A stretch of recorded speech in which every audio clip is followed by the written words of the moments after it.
Praying without ceasing, which is actually a 1 Thessalonians 5:17, I believe, is a beautiful text, but also one that's often misunderstood. To pray without ceasing does not mean you've got to pray 24/7 and feel guilty for every second you're not praying. Praying without ceasing is all about developing a lifestyle of prayer so that you don't just get up in the morning and have a stated time of 10 to 20 minutes of prayer and then you don't pray again till the evening.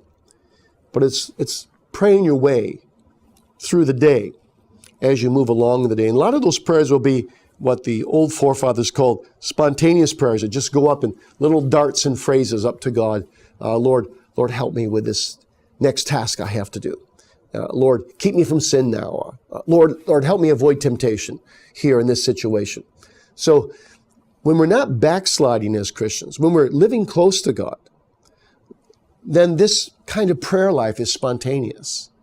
But when we start to backslide and we start to grow lukewarm, those spontaneous prayers begin to diminish and we fall away from this lifestyle of prayer that involves praying without ceasing.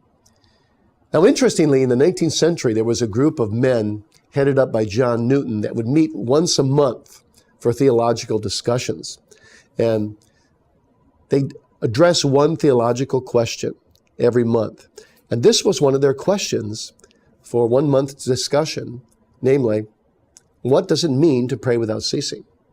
Now, they batted it around for about 45 minutes and couldn't come to a satisfactory answer. And finally, there was a maid who walked into the room and was serving them. And one of the ministers casually said to this maid girl, this Scottish maid girl, maybe you can tell us what it means to pray without ceasing. And it's an interesting story, but she said to them, oh, sirs, that's no problem. When I get up in the morning and I clothe myself, I pray that the Lord Jesus might clothe me with his righteousness today. And when I came down here before you men came and I dusted the furniture, I prayed that he might cleanse me from the filth of my soul. And when I set before you this food and this drink, I prayed that Jesus Christ might be my meat and drink unto life eternal. So, sirs, I just kind of pray my way through the day.